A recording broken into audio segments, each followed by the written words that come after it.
जय हिंद साथियों, स्वागत है आपका दिव्या इंस्टीट्यूट में। आप देख रहे हैं भारतीय राष्ट्रीय आंदोलन के टॉप 25 क्वेश्चंस के महत्वपूर्ण पार्ट 6। अगर आप पार्ट 5 तक नहीं देखे हैं तो जाके देख लीजिए, लिंक डिस्क्रिप्शन बॉक्स में डाल देंगे। अगर आप पहली बार चैनल पर आए तो चैनल को सब्सक्राइब कर लीजिए और बेल आइकन को दबाना नहीं भूलिएगा ताकि वीडियो की नोटिफिकेशन टाइम टू टाइम आप तक पहुंचती रहे। तो चलिए आज की वीडियो शुरू करते हैं। आज का पहला क्वेश्चन है, निम्नलिखित में से किसने सुबह आज़ादी नामक कविता लिखी? सुबह आज़ादी नामक कविता किसने लिखी? तो फाइज अहमद फैज़ ने सुबह आज़ादी नामक कविता लिखी। ऑप्शन बी इसका सही आंसर हो जाएगा, फाइज अहमद फैज़। 1947 ईस्वी में भारत के विभाजन के पश्चात फाइज अहमद फैज़ ने सुबह आज़ादी नामक कविता लिखी थी।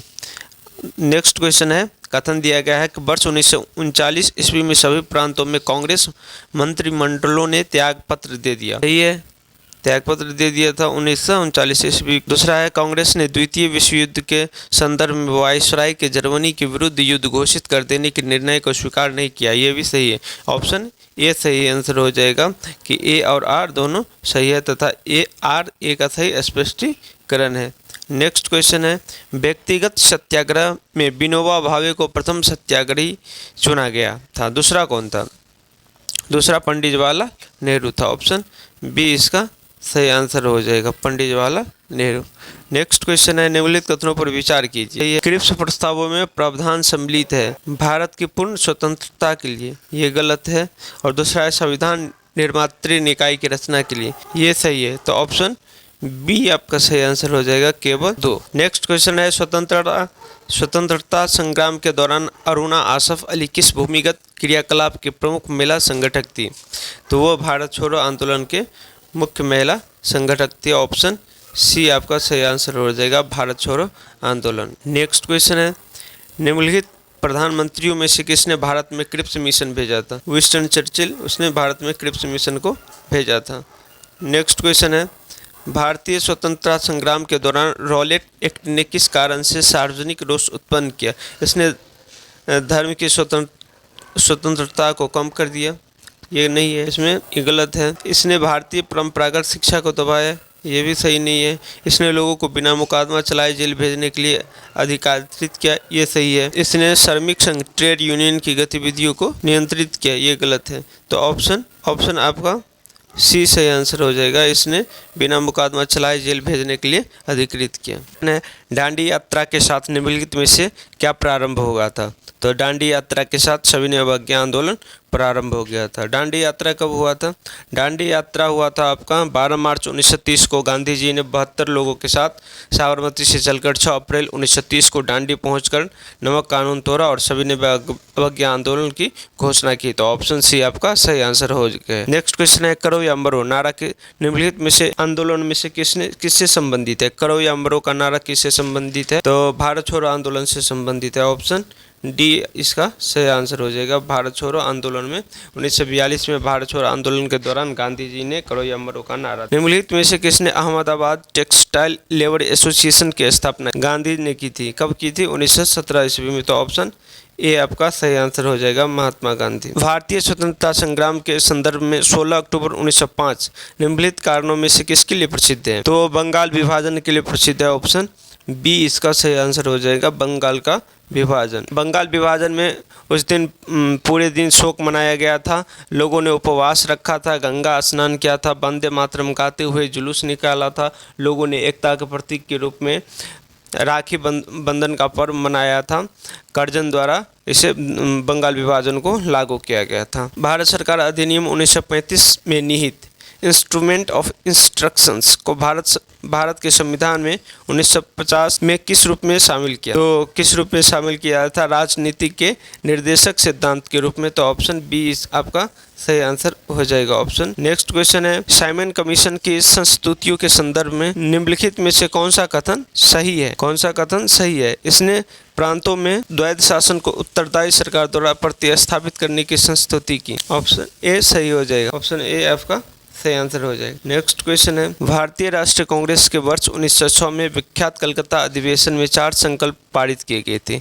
सूरत में 1907 ईस्वी में हुए कांग्रेस के अगले अधिवेशन में इन चारों संकल्प को स्वीकार करने अथवा उन्हें अस्वीकार करने के प्रश्न पर कांग्रेस में विभाजन हो गया था। निम्नलिखित में से कौन सा एक संकल्प इन चारों में संकल्प में नहीं था? बंगाल के विभाजन को रद्द करना इस चारों संकल्प में नहीं था। ऑप्शन ए इसका सही आंसर हो जाएगा। और बहिष्कार और राष्ट्रीय शिक्षा और स्वदेशी, ये तीनों उस 4 संकल्प में से 3 थे। दादा भाई नौरोजी की अध्यक्षता में 1906 में कलकत्ता अधिवेशन में 4 प्रस्ताव पारित किए गए थे। स्वदेशी और बाइकॉट, राष्ट्रीय शिक्षा तथा स्वशासन। बंगाल विभाजन को रद्द करना ये नहीं था, तो ऑप्शन ए आपका सही आंसर हो जाएगा। भारत छोड़ो आंदोलन के उपरांत राजगोपालाचारी ने दी वे आउट नामक पैम्पलेट जारी किया। निम्नलिखित में से कौन सा एक प्रस्ताव इस पैम्पलेट में था? कौन सा प्रस्ताव था? संवैधानिक गतिरोध का हल। ऑप्शन डी आपका सही आंसर हो जाएगा, संवैधानिक गतिरोध का। स्वदेशी आंदोलन के प्रारंभ का तत्कालिक कारण क्या था? तो स्वदेशी आंदोलन का प्रारंभ का तत्कालिक कारण कर्जन द्वारा जो बंगाल विभाजन किया गया था वही था, तो ऑप्शन ए आपका सही आंसर हो जाएगा। 2010 में ये क्वेश्चन पूछा गया था। नेक्स्ट क्वेश्चन है, निम्नलिखित कथनों पर विचार कीजिए। डॉक्टर राजेंद्र प्रसाद ने महात्मा गांधी को चंपारण आने तथा कृषकों की समस्या की जांच करने के लिए राजी किया था। ये गलत, राजकुमार शुक्ल ने किया था। दूसरा है, चंपारण जांच में आचार्य जेबी कृपलानी महात्मा गांधी के निकट सहयोगी में से एक थे। ये सही है, तो ऑप्शन केवल 2 ऑप्शन बी आपका सही आंसर हो जाएगा। नेक्स्ट क्वेश्चन है, 1931 ईस्वी में भारतीय राष्ट्रीय कांग्रेस के कराची अधिवेशन के लिए जिसकी अध्यक्षता सरदार पटेल कर रहे थे, किसने मूल अधिकारों तथा आर्थिक कार्यक्रम पर संकल्प प्रारूप किया था? तो पंडित जवाहरलाल नेहरू ने किया था, तो ऑप्शन बी आपका सही आंसर हो जाएगा, पंडित जवाहरलाल। नेक्स्ट क्वेश्चन है, निम्नलिखित में कौन सा क्रिप्स मिशन के साथ कांग्रेस के आधिकारिक वार्ताकार थे? पंडित जवाहरलाल नेहरू और मौलाना आजाद, तो ऑप्शन सी आपका सही आंसर हो जाएगा। नेक्स्ट क्वेश्चन है, निम्नलिखित कथनों पर विचार कीजिए। 1936 ईस्वी में हस्ताक्षरित बम्बई मैनिफेस्टो प्रत्यक्ष रूप से समाजवादी आदर्शों के प्रतिपादन का विरोधी था। सही है, और इसको समस्त भारत से बृहत व्यापारिक समुदाय का सहयोग मिला। ये गलत है, ऑप्शन ए सही आंसर हो जाएगा, केवल ए। 1942 के भारत छोड़ो आंदोलन के संबंधों में निम्नलिखित में से कौन सी एक टिप्पणी सत्य नहीं है? यह आंदोलक अहिंसक था। ये सही है, यह आंदोलन अहिंसक था। उसका नेतृत्व महात्मा गांधी ने किया था।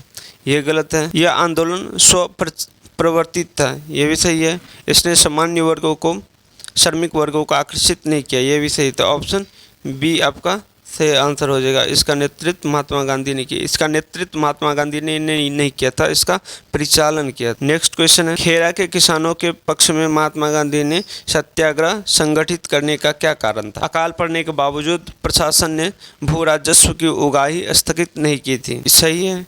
प्रशासन का यह प्रस्ताव था कि गुजरात में अस्थायी बंदोबस्त लागू कर दिया जाए, तो ये गलत है, तो ऑप्शन ए आपका सही आंसर हो जाएगा, केवल। महात्मा गांधी ने कहा कि उनकी कुछ गहरी धारणाएं एक पुस्तक में जिसका शीर्षक अंटो दिस लास्ट में परिलक्षित होती है। इस पुस्तक ने उनके जीवन को बदल दिया। महात्मा गांधी का बदलने वाली पुस्तक में क्या संदेश था? इस पुस्तक में था कि सभी की भलाई में ही व्यक्ति की भलाई निहित है। ऑप्शन बी आपका सही आंसर हो जाएगा, सभी की भलाई में ही व्यक्ति की भलाई निहित है।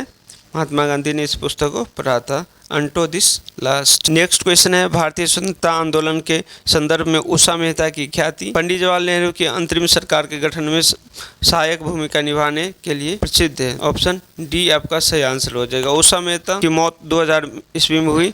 प्रसिद्ध गांधीवादी तथा स्वतंत्रता सेनानी थे। उन्होंने कांग्रेस के गुप्त रेडियो के संचालन के लिए याद किया जाता है। नेक्स्ट क्वेश्चन है, भारतीय स्वतंत्रता आंदोलन के काल के संदर्भ में नेहरू रिपोर्ट में निम्नलिखित में से किस किस की अनुशंसा की गई है? भारत के लिए पूर्ण स्वतंत्रता, गलत है। अल्पसंख्यकों हेतु आरक्षित स्थानों के लिए संयुक्त निर्वाचन क्षेत्र, सही है। संविधान में भारतीयों के लिए मौलिक अधिकारों का प्रावधान, यह भी सही है। 2 और 3 ऑप्शन बी आपका सही आंसर हो जाएगा, 2 और 3। तो आज के लिए बस इतना ही, मिलते हैं नेक्स्ट क्लास में। तब तक आप लोग देखते रहिए Divya institute. Thank you for watching.